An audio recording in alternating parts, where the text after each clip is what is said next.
झारखंड में निर्माण कंपनियों की तरफ से घटिया निर्माण का खामियाजा यहां की जनता को भुगतना पड़ रहा है।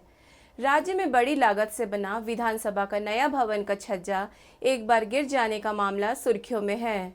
माना जा रहा है कि करोड़ों की लागत से बना यह भवन घटिया निर्माण का शिकार हो गया है।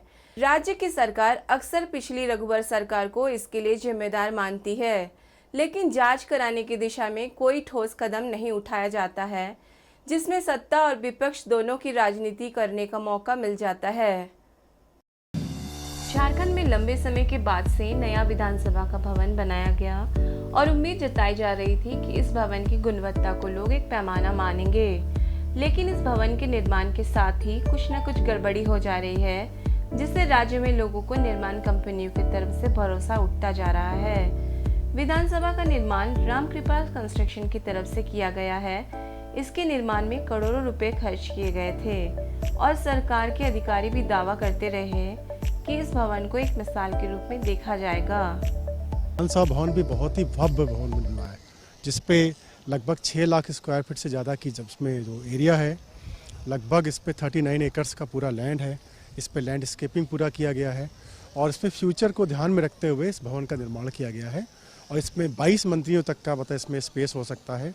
इसके बाद सेंट्रल जो उसका हॉल है, उसकी बहुत अपनी विविधताएं हैं, उसकी जो झारखंड की कला संस्कृति है उसको पूरी तरह से उसको दिखाया गया है सेंट्रल हॉल में। इधर जब नए भवन की खामियां सामने आती हैं, राज्य में विपक्षी पार्टी बीजेपी जरूर सवाल खड़ा करता है कि इसका रखरखाव ठीक से नहीं किया जा रहा है।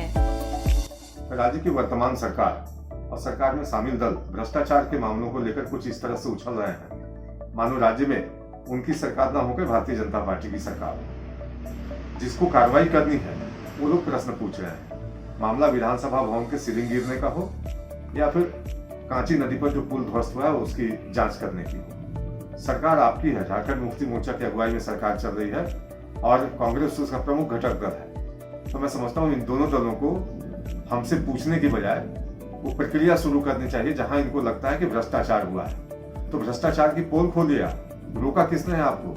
और भारतीय जनता पार्टी ने बार बार कहा है कि हम भ्रष्टाचारियों के संग नहीं हैं और भ्रष्टाचार जिसने भी किया है उसको दंडित कीजिए, लेकिन सिर्फ बतौलेबाजी मत कीजिए, बात मत बनाइए, बरगलाइए मत लोगों को। आप फैक्ट सामने लाइए, जांच जितनी जल्दी हो करवाइए और योग्य लोगों से करवाइए जिन पर प्रश्न खड़ा न हो। और कहीं ना कहीं जो भ्रष्टाचार हुआ है, जो नंगे आंखों से भी दिखता है, तो उसके दोषी कहीं से भी बचे नहीं। इसकी व्यवस्था भी और इसकी जांच की पूरी प्रक्रिया आपको आगे बढ़ानी है। हालांकि सत्ताधारी दल के नेताओं का कहना है कि पिछली रघुवर सरकार के कार्यकाल के दौरान घटिया निर्माण किया गया, जिससे इस तरह की घटनाएं अक्सर सामने आ रही है।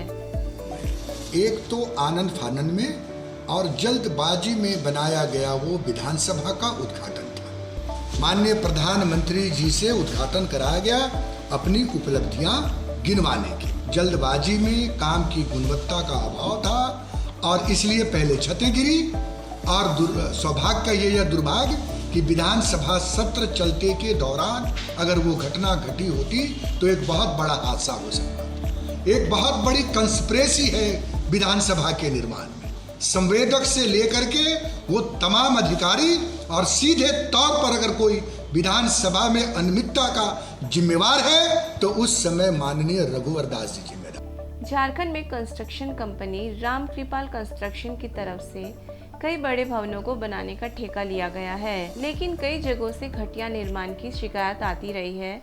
ऐसे में राज्य में सत्ताधारी दल या विपक्षी अपना बयान देकर राजनीति तो जरूर करती है, लेकिन घटिया निर्माण करने वाली कंपनियों पर नकेल नहीं कसा जा रहा है, जिसका खामियाजा राज्य को भुगतना पड़ रहा है। ब्यूरो रिपोर्ट, सबरंग समाचार, रांची।